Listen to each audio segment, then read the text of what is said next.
Welcome in, everyone.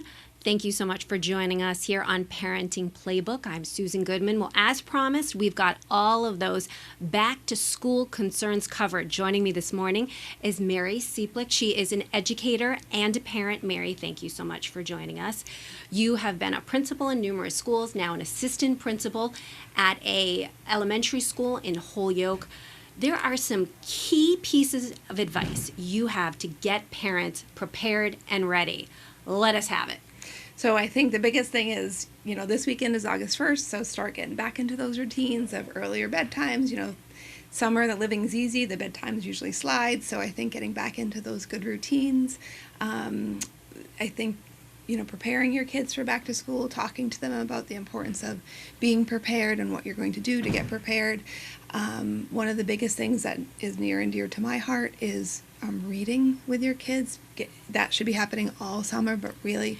Even once they get back in those classrooms. Exactly, because the summer slide is real, and we really want to prevent that summer regression. So I think making sure that you're not only reading over the summer, but really developing that habit of good reading and letting your kids see you read is really important too, that you have the habit of reading. It doesn't take a lot of time. You don't need a full hour, but even if you're getting a good 30 minutes a day in with your kids, 30 to 45 minutes a day is really important. If they're non-readers or emerging readers, you're reading with them. If they're just beginning to read, maybe you read a page, they read a page. But really developing those habits of mind now when they're little and growing, so they can be successful in their life. It's just so important. And I know one of the other things you wanted to discuss was parents making a conscious decision to really get kids to school on time and maintain that attendance, especially in the elementary school years. I know I'm guilty of it too. The new Toy Story movie is opening up. I'm going to go late Thursday night. Oh, if they miss school on Friday, no big deal. But you're like, yeah, you really need to weigh those. Explain that. It is a really big deal because every single day of school counts. Every single day of school is important. There's no day that's not important. It's not just about the learning. Obviously, that's the most important thing, but it's that being part of a community, and then just feeling if they're late, they're starting behind the eight ball, and that's difficult for kids to, get into their routine when they're getting to school late. Even if your child has an appointment, let's say they have a doctor's appointment at 1 o'clock, don't have them miss the whole day. Get them there to school on time and dismiss them at 12 or 12:30 in order to get to the appointment on time. But really, every single day is important. And you think, if my kid misses 2 days a month, that's not really that big of a deal, but it is, because then they're chronically absent, because that's 20 days, and our kids have to be in school for 180 days, and if they're missing 20 days, then they're past that 10%, which is chronically absent. So every single day is important, and I think it's important to get into the habit of being there every day, because if they do come down with an illness that they're out for 3 to 5 days, then you're, up against it with how many days they've been out. They've already missed. Right. Now, for many parents, the transition from kindergarten to first grade is a bit of a surprise for the parents as well as the kids, because there really is a significant change in what is expected of the child. Explain a little bit about how parents can get themselves ready as well as their child for that transition. Yeah, I think even now you're seeing the transition from pre-K to K, because I think that the learning standards have really stepped up tremendously, and this is some of the discussions we've been having with our kindergarten teachers, who are amazing. I want to give them a shout out, and just because they're teaching kids who may not have been to preschool and had that experience, or and this is their first school experience. So I think anything you can do from the pre-K to K transition or the K to 1 transition, and the biggest thing I think is supporting them at home academically, making sure they're prepared and you're reinforcing what your kids are learning at home. Often teachers will send home, a little snippet as to what they're learning, so reinforcing that skills at home. If you're baking with your kids or cooking with your kids, do the math with them. Reading to them again is so essential. So I think all those things will help prepare and reinforce the importance of school, and those important habits that they're developing.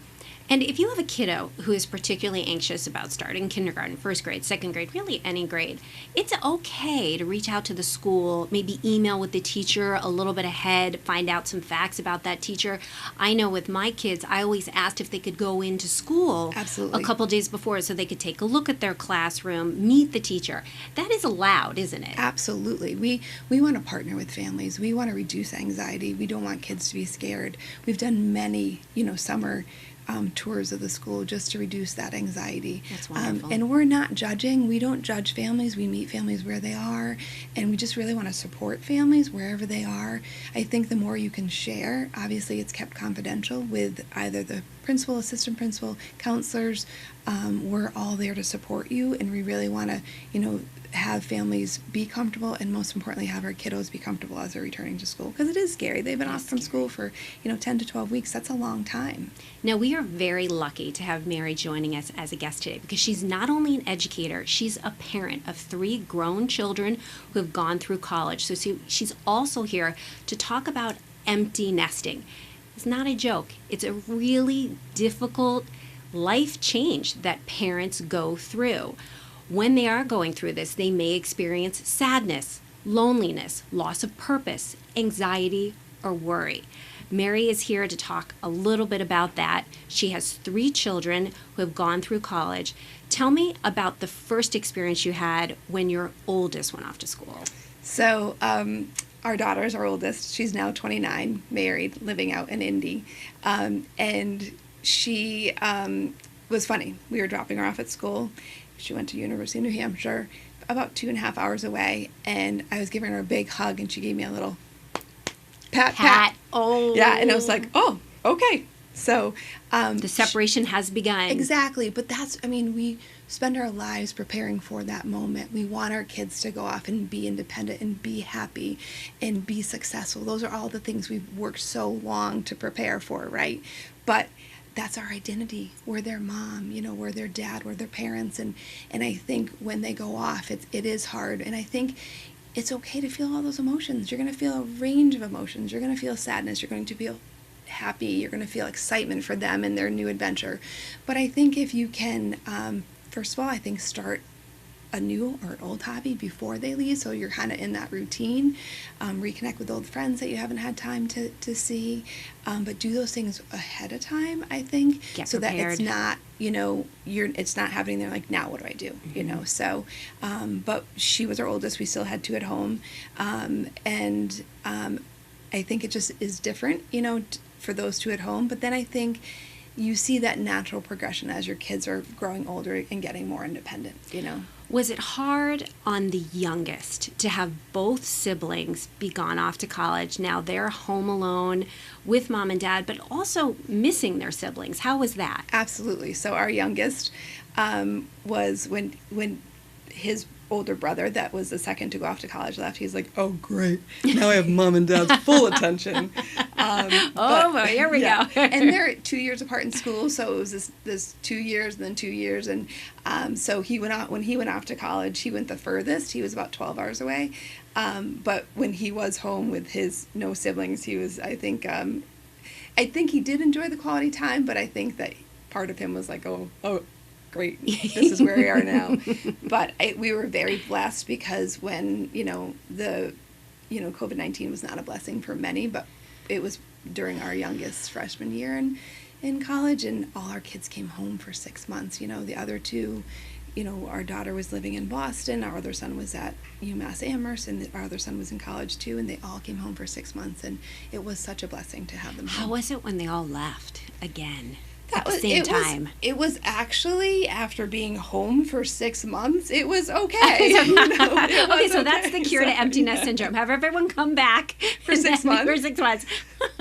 No, but it was, like I said, such a blessing. But then, and I think that, I adore my husband. I love my husband. We have so much fun together. And I think making sure that you're developing those habits even as your kids are growing, because I think often as parents, we put ourselves last. Always. And our interests last. So I think, if there is some type of hobby you want to develop, start it before the kids go off to college, because I think it can be really devastating, because this is your purpose, especially if it's your only child. I think that's even more difficult.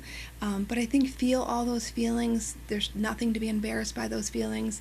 And I think typically you have friends in the same age group that, are going through similar things. Discuss about it. Absolutely. And that is important too. Don't be embarrassed. Right. Discuss how you're feeling. Get it out there, because holding those emotions in, it's not good for you.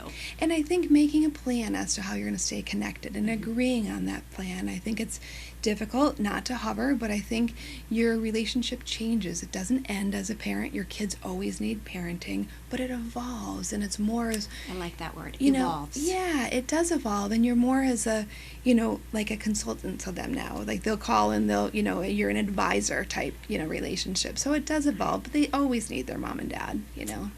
I couldn't think of a better note to end this interview on. They always need their mom and dad. Thank you so They much, do. Mary, for joining us. I Thank you really for having me. appreciate it.